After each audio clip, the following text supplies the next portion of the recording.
A mãe segundo a vontade de Deus. Cuidados corporais. Parte quinta do Estado. A criança cresceu sob a doce influência dos cuidados maternos, tornando-a forte e vigorosa. Será daqui em diante capaz de se prover do necessário. É então um dever para os pais procurar criar-lhe uma posição ou mandar-lhe ensinar um ofício que lhe forneça meios de se alimentar e de viver de uma forma que seja apropriada à sua condição ao seu nascimento. Não ensina a ave os seus filhinhos a quebrar a casca do grão, de que eles se alimentam? A águia não convida os seus filhos para voar com as suas próprias asas? Seria cruel abandonar nobres crianças sem lhes fornecer um moio de existência, sem pôr nas suas mãos as ferramentas de que terão necessidade para ganhar o pão. Como se hão de desculpar os que, vivendo numa honesta mediania, mandam os filhos para a casa do mestre, onde vão encontrar uma sujeição que não convém à sua condição, trabalhos acima das suas forças e os maiores perigos para a sua inocência? São menos culpados os pais que recusam largar a mais pequena porção de seus bens, dilatam indefinidamente o casamento dos filhos? Não provém a desordem em que podem precipitar-se os filhos a quem fazem sofrer tão cruel recusa? Seria imprudente, sem dúvida, que uma mãe abandone todos os seus bens. Nunca cedas a outrem o que possuis, diz o Espírito Santo, porque mais tarde vens a arrepender-te. Mais vale veres os filhos aos teus pés e pedirem-te o que precisam, do que esperares tu deles o necessário.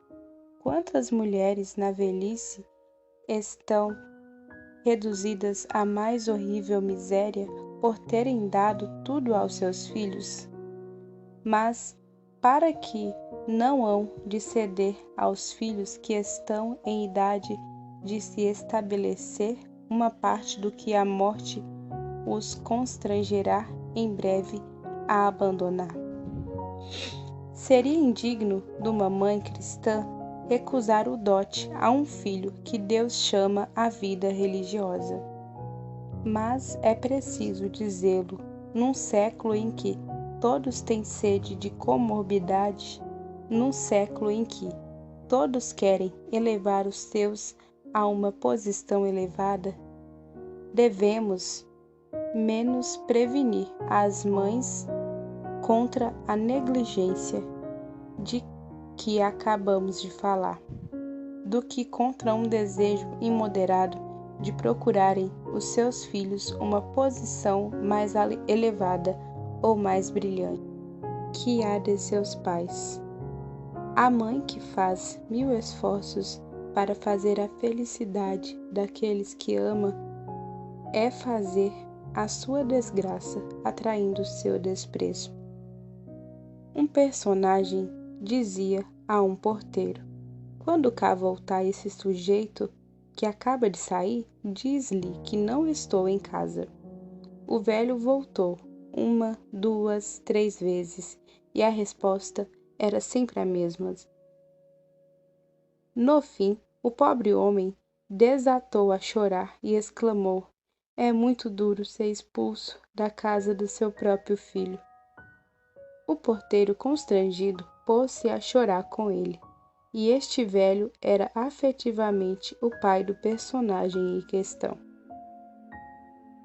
Ai dos pais que, para procurarem a seus filhos uma posição vantajosa, recorrem à injustiça ou a meios que a religião e os costumes reprovam, como se Deus pudesse abençoar uma fortuna formada sobre ruínas de consciência.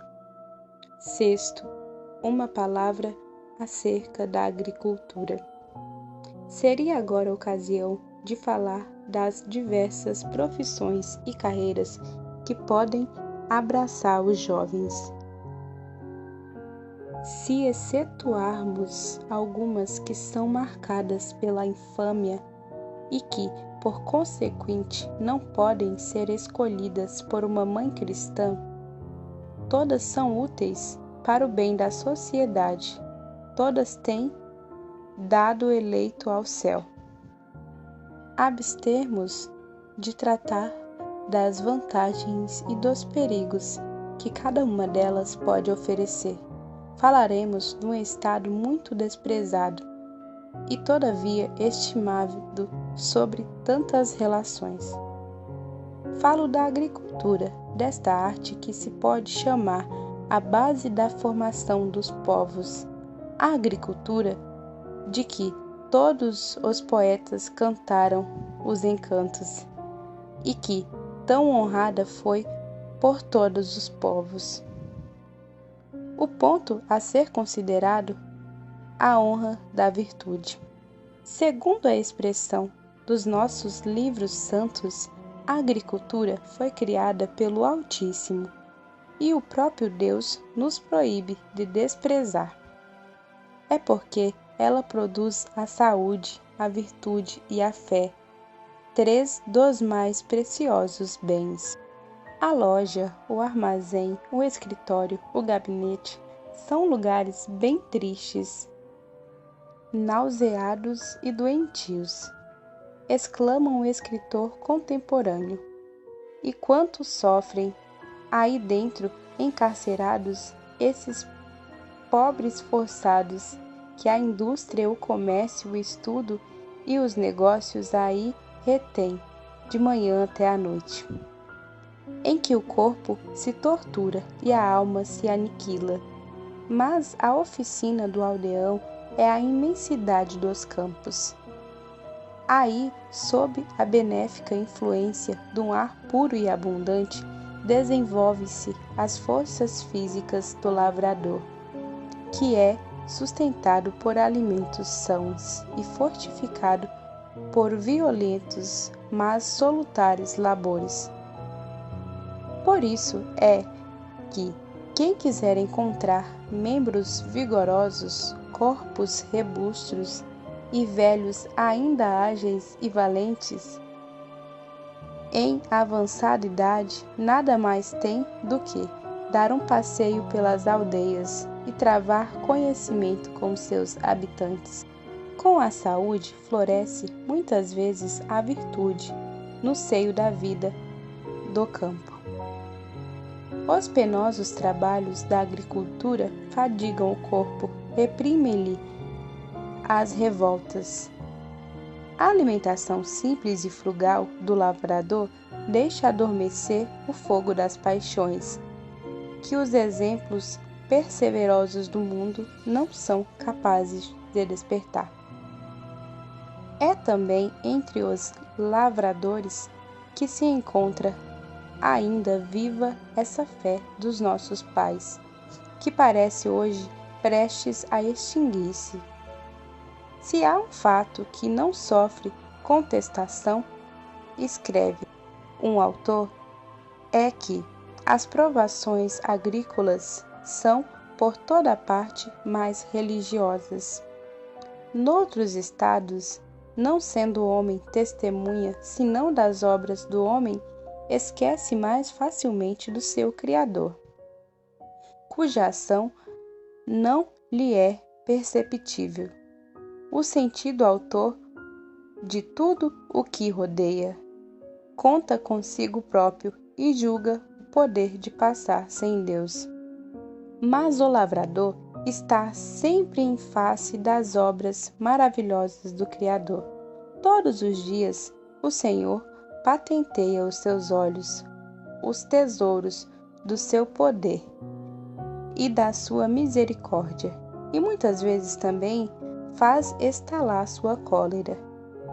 As flores e os frutos, as nuvens do inverno e os fortes calores do verão, o orvalho benfazejo e a saraiva destruidora, o sol que fecunda e a nuvem negra onde se amontoam as trovoadas.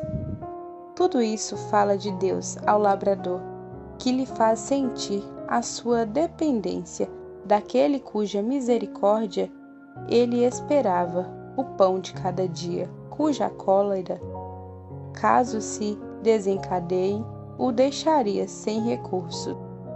Além disso, o lavrador, na sua aldeia, está muito mais ao abrigo da impiedade que o habitante das cidades, porque as publicações antirreligiosas poucas das vezes ali chegam. Por isso, venera o sacerdote, repetir a autoridade da igreja, cujas as leis se preza de cumprir, acata a religião e os seus dogmas. Que mais poderes dizer acerca das consolações da vida, dos campos, das doçuras da família, que só o lavrador sabe gozar? O que dissemos é mais que suficiente para mostrarmos quanto a agricultura é útil e digna de respeito pelas grandes vantagens que prodigalizam os lavradores. Disse há muitos séculos um poeta que felizes sereis se soubesses apreciar todos os bens da agricultura que a agricultura vos proporciona. E dirigindo-nos às mulheres do campo, diremos: nada mais podeis desejar para os vossos filhos que a saúde, a virtude e a religião, com as doçuras de uma vida simples e pacífica, que a agricultura abundantemente lhes fornece. Longe, pois, de desencaminhar, de os desviar de uma profissão tão nobre e tão salutar, fazei-os amar e estimar, mostrando-lhes a sua utilidade e seus encantos. Influenciai-lhes o gosto pelo trabalho campestre e por esta vida laboriosa e rude, que é a guarda da sua inocência.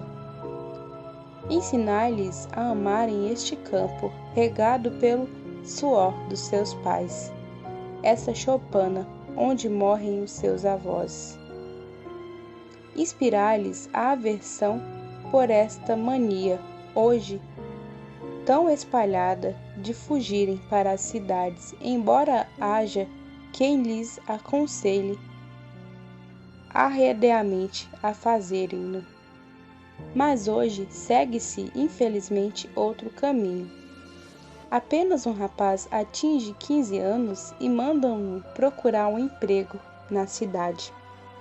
As meninas abandonam o seu túrgio para se transformarem em aprendizes de costureiras, ou em criadas de sala de qualquer casa, ou então amontanham-nas em oficinas, sem se preocuparem o que elas poderão aprender, ou de exemplos que terão diante dos olhos.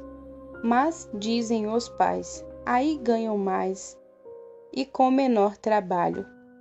Pais insensatos que assim raciocinais, não pensais em procurar para os vossos filhos senão o bem-estar material, os vestuários, a moda, uma comida mais delicada?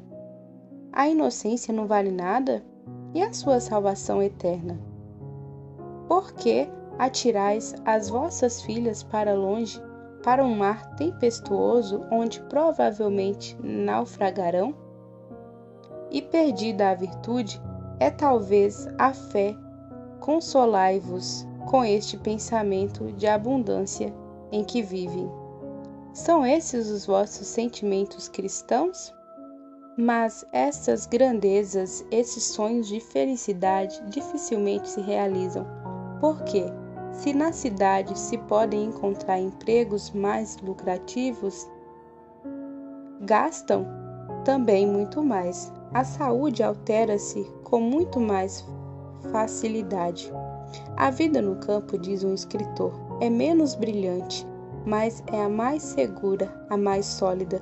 O dinheiro colocado na terra está sempre na mesma, mas na indústria passa uma barrosa e leva tudo. Há 6 meses, um homem era rico, hoje está crivado de dívidas no campo. São menores os soldados, mas podeis trabalhar todos os dias. Além disso, vem uma perturbação nos negócios, uma exuberância de produtos, e eis milhares de operários postos na rua. Hoje, nas grandes cidades, está tudo cheio de desgraças, de pais de família que vêm agonizar os seus queridos filhos e que nos vêm dizer: salvai-me, tende piedade dos meus filhos, trabalhei muito barato, mas antes quero ganhar alguns soldos do que mendigar. Eis o que nós vemos todos os dias, o que nos aflige. Para terminar, onde se encontra a grande massa dos pobres? É no campo ou na cidade?